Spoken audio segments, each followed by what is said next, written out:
peace on earth.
When the time arrived for Elizabeth to have her child, she gave birth to a son.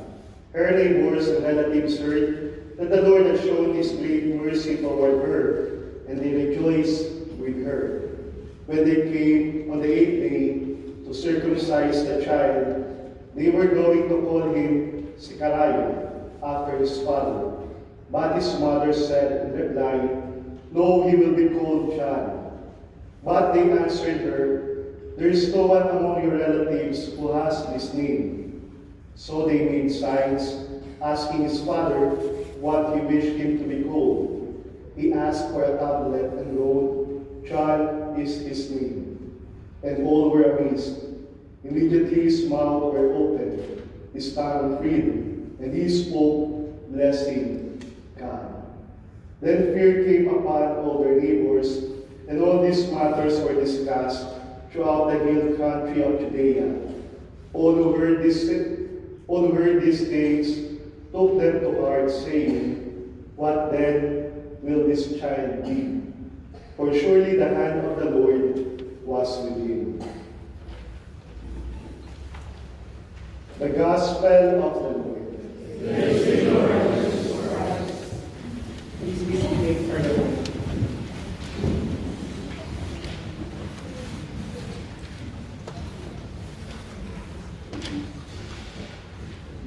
Good evening po sa inyo lahat.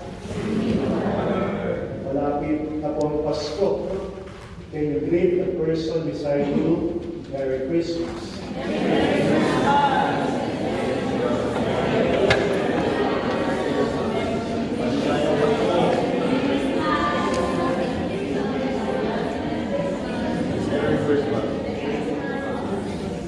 So after greeting him, Merry Christmas, can you also ask him or her, ano ang wish mo ngayong Pasko?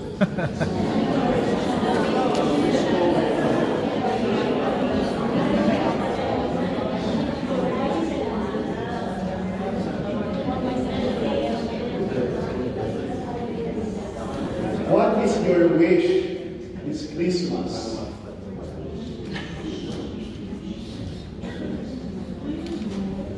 Are there times, especially during Christmas time, that you feel sad? Or are there times during Christmas that you feel happy? Yes. Or may Pasko ka ang feeling mo, yung Pasko mo bitin, parang may kulang. Yes.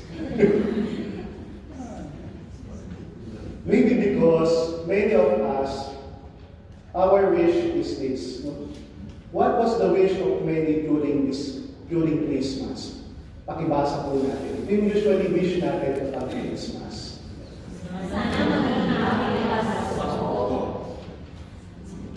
I wish I will have a happy Christmas. yung usually wish natin kapag Christmas. And so we greet each other, Merry Christmas.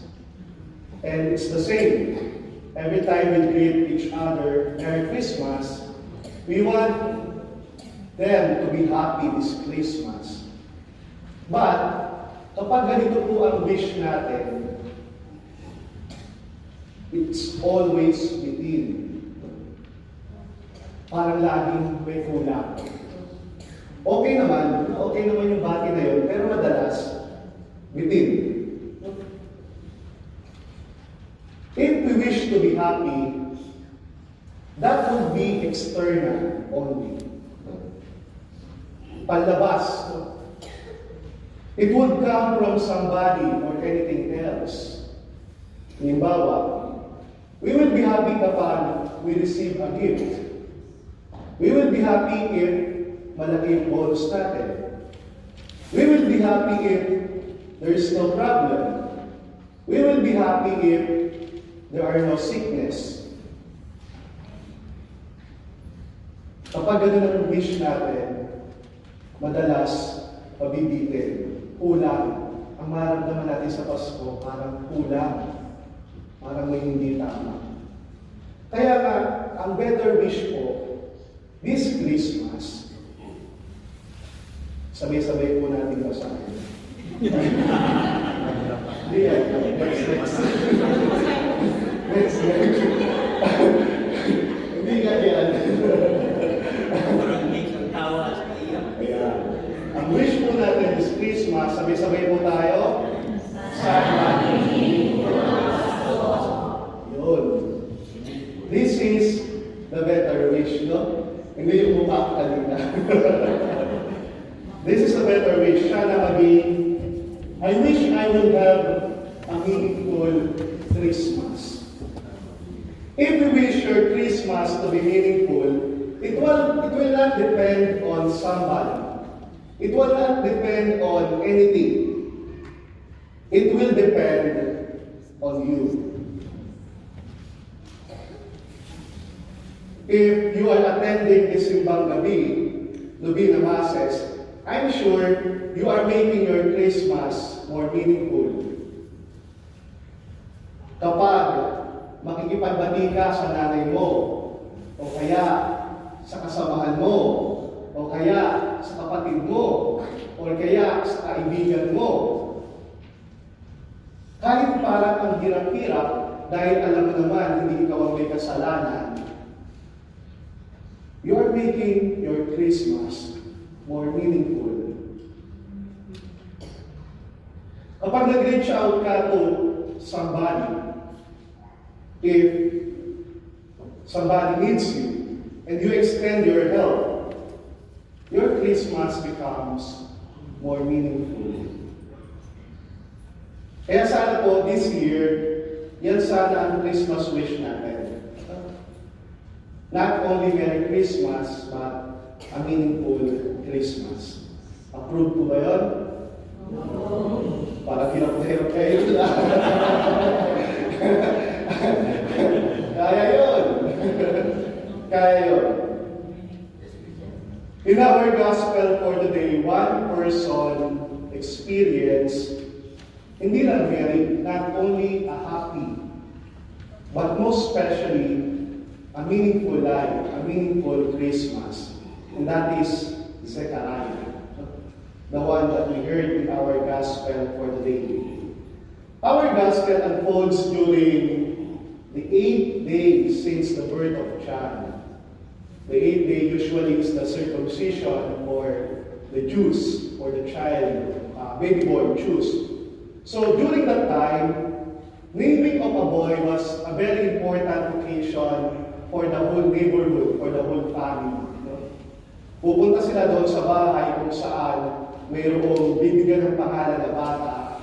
And they would sing. Musician would come, there will be celebration, they will prepare food. Isang malaking event, isang malaking kasiyahan kapag mayroong naming of a child. Hindi na nangyayari ngayon yun, no? Ngayon, hindi pa pinapanganak, may pangalan na. No? Pero at the time of the Jews, they would give name to a child before 8th day. And it is a very big occasion, very joyous occasion for them. Naming a child, it's a reason for jubilation. They believe, especially if the child is a boy, the birth of a baby boy causes universal joy. Now, for the Jews and even in ancient times, a person's name is important. It is because during the time of Jesus, the name will determine his identity, pagkatao, his character, and the task and mission this person should perform in his life.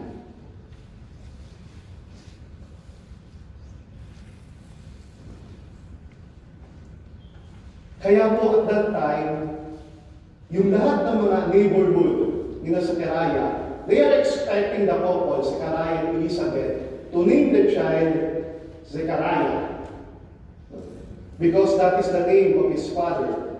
But Zechariah named their son John. When Zechariah named his son John, he meant several things. First, John means God is gracious. Next. John means God is gracious. An acknowledgement of the truth because of John's word. We remember that Zechariah and Elizabeth were already very old. So this is God's graciousness to them. Second, it is obedience to God. Second pala is gratitude to God for giving them John, for looking at them with favor. Zechariah at that time and Elizabeth were both religious. They were faithful, religious. And it is a form of gratitude, naming the child John. Thirdly, it is also of obedience to God. It is the name which God asked Zechariah to name his child.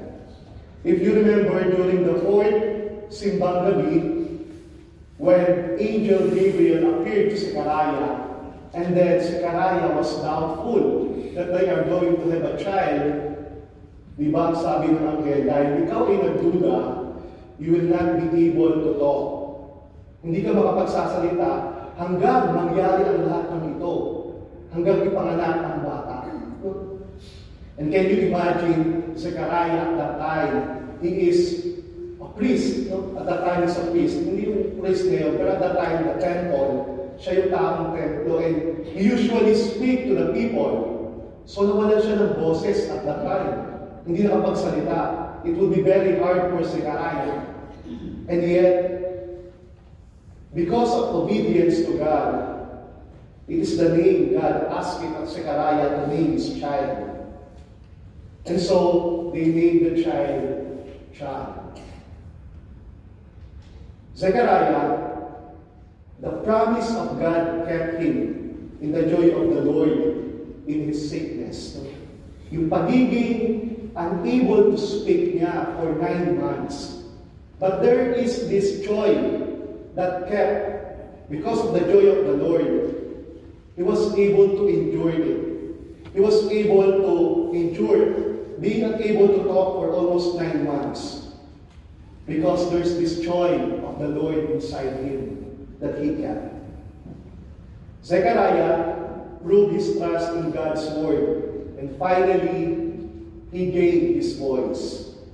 Zechariah and Elizabeth finally received a very important gift, their son, John the Baptist. Despite their old age, they experienced God's grace to the best. And so John means God is gracious. Yan yung kanila. So, siya na kayo, may delay po tayo. So, yun po tayo. God is gracious. And it today's gift of God. Mayroon daw isang husband na binigyan ng kanyang misis ng isang mahaling regalo, isang singsing. At nagtanong yung misis, Han, bakit mo ako binigyan ng singsing? Sabi niya, ang sweet mo naman. Honey, ang sweet mo naman. Sagot ng husband niya, I give you a ring. Binigyan kita ng singsing because of 4-letter word. Sabi ng babae, 4-letter word? L-O-V-E? Love? Sabi ng babae. Nung sagot ng husband niya, hindi. 4-letter word. S-A-L-E. Sale. Sale pala. Kaya binigyan ng singsing. Christmas Day, matagal nyo nakuha yun Christmas Day is getting near. What gifts have you already received? Malapit na Pasko. What gifts have you already received? Di ba kapag mayroong birthday, sino binibigyan ng gift? Yung birthday celebrant. Did you notice, every Christmas, the irony, sino ang binibigyan natin ng gifts? Pinana? Bata? Tayo? Each other? Hindi naman natin birthday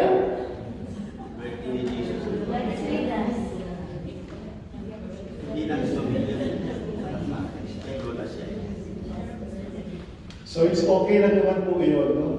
Okay lang po na we give each other a gift, no? So wala pong masama doon, no? Because Christmas is giving. Pero sana po, the point is, this Christmas, let us not forget to give a gift to Jesus. This Christmas, let us not forget to give a gift to the one who is celebrating the birthday. Ano yung pinaka-best Christmas song na pwede natin kantahin?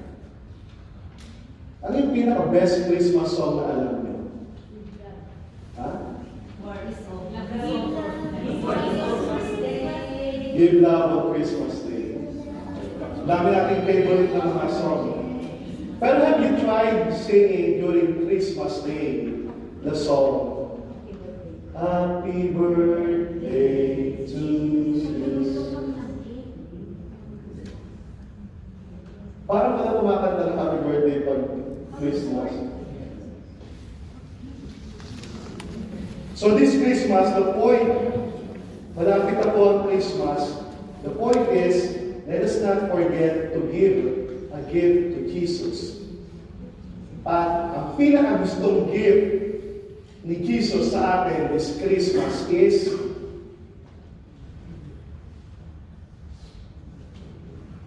ikaw.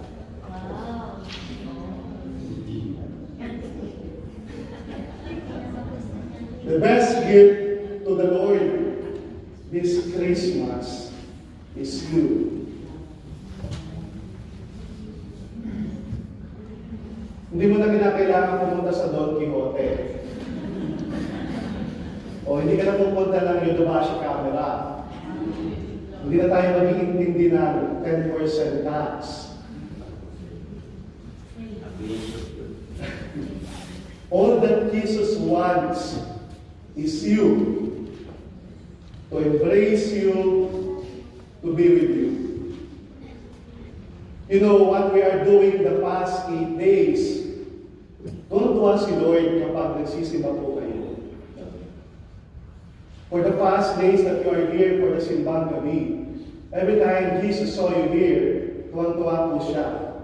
Kasi hindi nyo iniinda yung lamig sa labas. Ipinagpalit nyo yung pressure, yung load ng trabaho,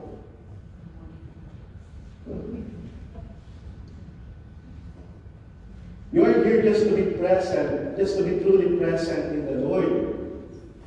To be with the Lord. Kaya very happy siya sa ginagawa.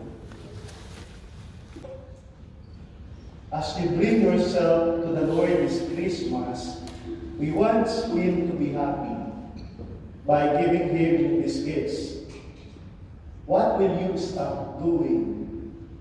And what will you start doing for Jesus? In the Father, the Son, and the Holy Spirit.